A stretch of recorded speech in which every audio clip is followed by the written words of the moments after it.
नमस्कार, स्वागत है आपका। आप देख रहे हैं न्यूज़ नाउ भारतवर्ष और मैं हूं आपके साथ आकांक्षा सिंह। स्वागत है आपका हमारे खास कार्यक्रम शख्सियत में। आज हमारे साथ वो शख्सियत मौजूद हैं जो कि मऊ जिले के रहने वाले हैं और दारा सिंह चौहान जी हैं। इनसे बात करेंगे और इनसे जानेंगे कि जिस तरीके से 2024 का चुनाव नज़दीक आता जा रहा है, ऐसे में किस तरीके से तैयारियां चल रही हैं और साथ ही कल जो अयोध्या में प्राण प्रतिष्ठा हुआ है उसको लेकर भी कुछ बातें करेंगे। क्योंकि सर, बहुत बहुत स्वागत है आपका। बहुत बहुत धन्यवाद आपको। पहले आपसे ये जानना चाहेंगे कि अयोध्या में कल जिस तरीके से प्राण प्रतिष्ठा हुआ है, पूरा देश जो है वो राममय हो चुका है, कैसा लग रहा है आपको? क्या कहेंगे उसको लेकर के?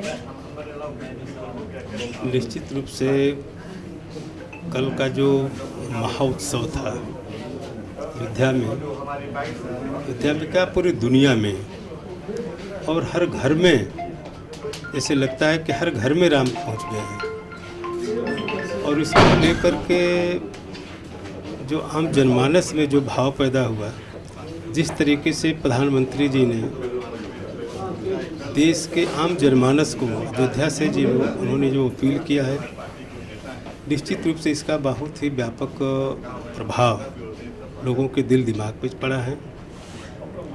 और मुझे लगता है कि जिस तरीके से हमारी पार्टी इन सारे इशू को लेकर के और सबसे बड़ा जो विकास के इशू को लेकर के और प्रधानमंत्री ने जो अपने भाषण के माध्यम से जो संदेश दिया, इस देश में रहने वाला गांव का गरीब हो, पिछड़ा हो, दलित हो, SC ST OBC हर समाज के लिए, वो सारे समाज के लोगों ने जिस तरीके से राम की सेना के साथ मिल कर के लंका पे विजय प्राप्त किया था, उसी तरीके से कल इस देश के यशस्वी प्रधानमंत्री के उद्बोधन को सुन करके फिर देश की आम जनमानस में जो आंदोलित एक तरीके से मैं कह सकता हूँ हो गई है कि आने वाले 2024 के पार्लियामेंट के चुनाव में तीसरी बार फिर इस देश का प्रधानमंत्री आदरणीय मोदी जी को बनाने के लिए तैयारी कर लिया है। इंडिया गठबंधन जो है वो भी अपनी पूरी तैयारियां जोरों शोरों से कर रही है और कह रही है कि भारतीय जनता पार्टी जो है वो जातिवाद की राजनीति कर रही है और राम मंदिर पर राजनीति करना चाह रही है। कहीं ना कहीं 2024 का चुनाव नज़दीक आ गया है, आधे अधूरे मंदिर में स्थापना किया गया, कारण क्या है? देखिए, ये तो जो अपोजिशन के लोग हैं उनको इस तरीके के प्रलाप के अलावा और कोई चीज़ बचा ही नहीं है। वो पूरी तरीके से निराश हो चुके हैं, क्योंकि आम जनमानस के भाव को देखने के बाद उनको खुद लगने लगा कि मोदी को तीसरी बार प्रधानमंत्री बनने से कोई रोक नहीं पाएगा। ये इंडिया गठबंधन के लोग अंदर से मान चुके हैं। केवल बाहरी आवरण ये दिखावे का अपनी इज्जत बचाने के लिए वो इस तरीके की सीट शेयरिंग, इंडिया की बैठक का एक बहाना मात्र है। और हमारी पार्टी किसी जात की बुनियाद पर नहीं, किसी धर्म और मजहब की बुनियाद पर नहीं, हमारी पार्टी का जो मूल मंत्र है कि सबका साथ, सबका विकास, इस आधार पे हम आगे चल रहे हैं। जिस तरीके से माननीय प्रधानमंत्री आदरणीय नरेंद्र मोदी जी के नेतृत्व में इस देश का आज़ादी के 70 साल तक जिनकी पूछ और पहचान नहीं थी, जो केंद्र की योजनाओं से वंचित रहते थे, आज वो केंद्र की सारी योजनाएं उनके दरवाजे पे दस्तक दे रही है। और मैं प्रधानमंत्री को और भी बधाई देना चाहता हूँ। जिस तरीके से गांव का गरीब, क्योंकि हम लोग ग्रामीण अंचल से आने वाले लोग हैं, वहाँ की बेबसी लाचारी को पूरी तरीके से जानते हैं। और प्रधानमंत्री भी किसी राजमहल में रहने वाले राजकुमार नहीं, बल्कि गरीब घर में पैदा होकर के, गरीब माँ के कोख से पैदा होकर के, लोगों के दुआ आशीर्वाद से आज दुनिया के सबसे बड़े देश के प्रधानमंत्री और दुनिया के विपक्षी तो उन्हें कहते हैं ना कि वो जहाँ जाते हैं वो कहते हैं हम दलित वर्ग से हैं, फिर कभी अपने आप को चाय बेचने वाले बताते हैं और कई सारी चीज़ें बताते हैं। तो विपक्षी तो उन्हें रंग बदलने वाले गिरगिट कहते हैं। वो तो कह रहे हैं कि प्रधानमंत्री सिर्फ लोगों को धोखा देते हैं, लोगों से झूठे वादे करते हैं। कहा कि इसके अलावा विपक्ष के पास कहने के लिए कुछ है ही नहीं।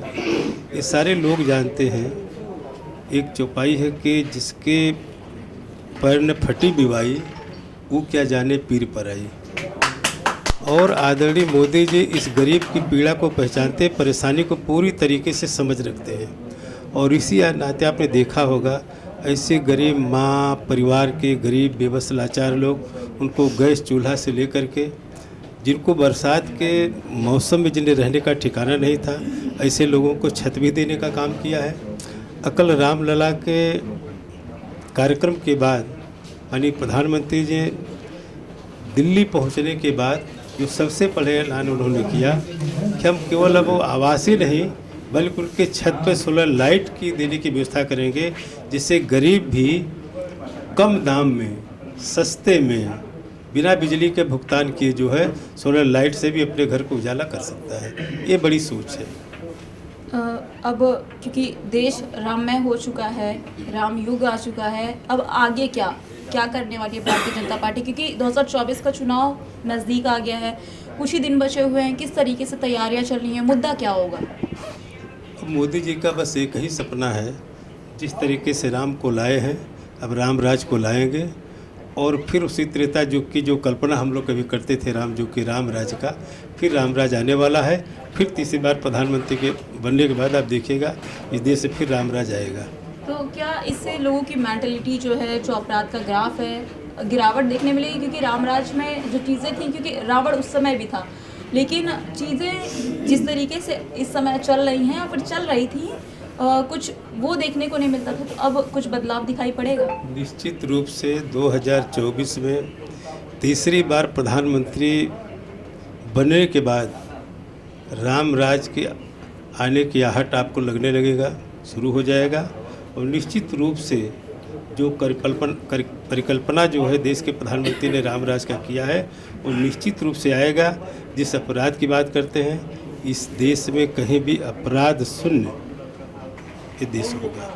जो आपने अभी सबका साथ सबका विकास का नारा कहा, विपक्षी उससे फ्लॉप बताते हैं, और आपने अभी जैसे कि बताया कि आप भी एक ग्रामीण अंचल से हैं, जो गरीबों की और जो पिछड़े लोगों की आप दर्द को भली भांति उनकी समस्याओं से और उनके दर्द को समझते हैं, लेकिन विपक्षी कहते हैं कि सरकार जो है वो सत्ता में बैठी सरकार मुद्दे तो सबके उठाती है, और इस समय 24 का चुनाव आ रहा है तो पीडीए का मुद्दा देखिए विपक्ष भी उठा रहा है, पक्ष भी उठा रहा है, लेकिन कितना खरा साबित होगा 2024 के चुनाव में? आप पिछड़े दलित अल्पसंख्यकों की बात करते हैं, कितने खरे साबित होंगे उन पर? अच्छे लोग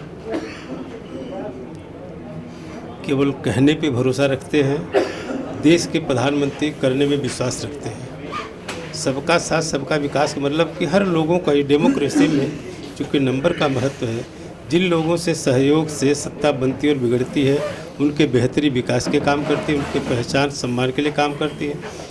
अभी आपने देखा होगा राजस्थान, छत्तीसगढ़, मध्य प्रदेश में जो सरकारें बनी हैं, उसके विधानसभा से लेकर के उसके सरकारों में भी ऐसे तमाम लोग जो आज़ादी के 70 साल तक कभी सोच नहीं सकते थे, ऐसे लोगों को भी माननीय मोदी जी के दिशा निर्देश में, माननीय अमित शाह जी के दिशा निर्देश में, हमारे नड्डा जी के दिशा निर्देश में सारे समाज के लोगों को हिस्सेदारी भागीदारी दे करके उन्हें राम राज्य के आने के आहट का संकेत दे दिया। लेकिन ईवीएम पे सवाल तो तब भी उठाया गया था। देखिए, जहाँ ये तो इनकी आदत है, जहाँ दीजिए कर्नाटक में एक बार ईवीएम की बात नहीं करेंगे, हिमाचल में एक बार ईवीएम की बात नहीं करेंगे, वहाँ भी तो सवाल खड़ा करना चाहिए कि वहाँ कैसे जीते। जहाँ ये हार जाते हैं वहाँ ईवीएम की बात करेंगे। 24 में मोदी जी प्रधानमंत्री बनेंगे, फिर ईवीएम पे सवाल खड़ा कर देंगे। लेकिन देश की जनता सब जानती है, वो इनकी बातों में आने वाली नहीं, इनकी बातों पे भरोसा कोई है। आपका भी नामांकन हो चुका है एमएलसी पद के लिए, हाल ही में आपने घोसी से चुनाव की तैयारियां भी किया है आपने, और लड़े भी थे आप, बखूबी आपने अपनी पूरी तैयारी की थी। तो जानना चाहूँगी आपसे कि आगे क्या मंत्री पद पर जाने के बाद, या फिर क्योंकि अगर एमएलसी बन रहे हैं तो मंत्री बनना कोई ज़रूरी नहीं है। ज़रूरी नहीं है, ठीक है। किस तरीके से घोसी की जनता के लिए क्या कुछ काम करेंगे और क्या मुद्दे रहेंगे? हमने नामांकन भी किया। आज उत्तर प्रदेश की विधान परिषद में भारतीय जनता पार्टी की जीत भी हासिल हुई है, और यह जीत, ये जो क्षण है, यह देश के यशस्वी प्रधानमंत्री आदरणीय मोदी जी की सोच है, आदरणीय गृहमंत्री अमित शाह जी और राष्ट्रीय अध्यक्ष माननीय नड्डा जी की सोच है, माननीय मुख्यमंत्री योगी जी की सोच है। वह सारे अपने देश के केंद्रीय नेतृत्व को तहे दिल से मैं आभार व्यक्त करना चाहता हूँ कि जिस तरीके से हमारे जैसे पिछड़े समाज पर हमारा केंद्रीय नेतृत्व, माननीय प्रधानमंत्री, माननीय गृहमंत्री, माननीय नड्डा जी, माननीय मुख्यमंत्री, माननीय प्रदेश के अध्यक्ष और डिप्टी सीएम पूरी पार्टी ने भरोसा किया है। उस भरोसे की बुनियाद पर मैं कहना चाहता हूँ कि केवल चौहान समाज नहीं, पूरे पिछड़े समाज के लोगों ने मन बना लिया है कि फिर 2024 में एक एक वोट भारतीय जनता पार्टी के पक्ष में कमल की बटन दबा करके फिर यहाँ पे 80 की 80 सीट जितवा करके तीसरी बार मोदी जी को प्रधानमंत्री बनाने का संकल्प लिया है। आपने जैसे अभी कहा कि चौहान समाज ने और पिछड़े दलित समाजों ने जो है वो पूरा मन बना लिया है बीजेपी को वापस लाने की। विपक्षी ये भी कह रहे हैं कि जिस तरीके से आपको वहाँ का पद दिया जा रहा है, एमएलसी पद के लिए आपको वापस से खड़ा किया गया है, तो नामांकन हो चुका है और निर्वाचित भी हो चुके हैं, तो उसके पीछे जो भारतीय जनता पार्टी की राजनीति है वो कहीं ना कहीं जो पिछड़े दलित अल्पसंख्यक वर्ग के और चौहान समाज का जो वोट है वो बीजेपी के वोट बैंक खाते में जाए, इसलिए आपको दिया गया है। बीजेपी के साथ ये समाज है ही, ये बीजेपी के साथ ये पिछड़े समाज के लोग हैं ही, वरना विधानसभा के चुनाव में इतना भारी बहुमत न मिलता है। और 2019 के पार्लियामेंट के चुनाव में दो बड़ी जो मासबेस पार्टी है उनके अलायंस के बाद भी 64 सीट यहाँ पे जीत करके जो रिकॉर्ड कायम किया भारतीय जनता पार्टी ने, ये संकेत जाता है कि पूरे पिछड़े समाज के लोग भी पूरी तरीके से अगड़े समाज के साथ और जो वंचित समाज के साथ मिल करके भारतीय जनता पार्टी को विजय दिलाने का काम किया है और आगे भी यही करेगा।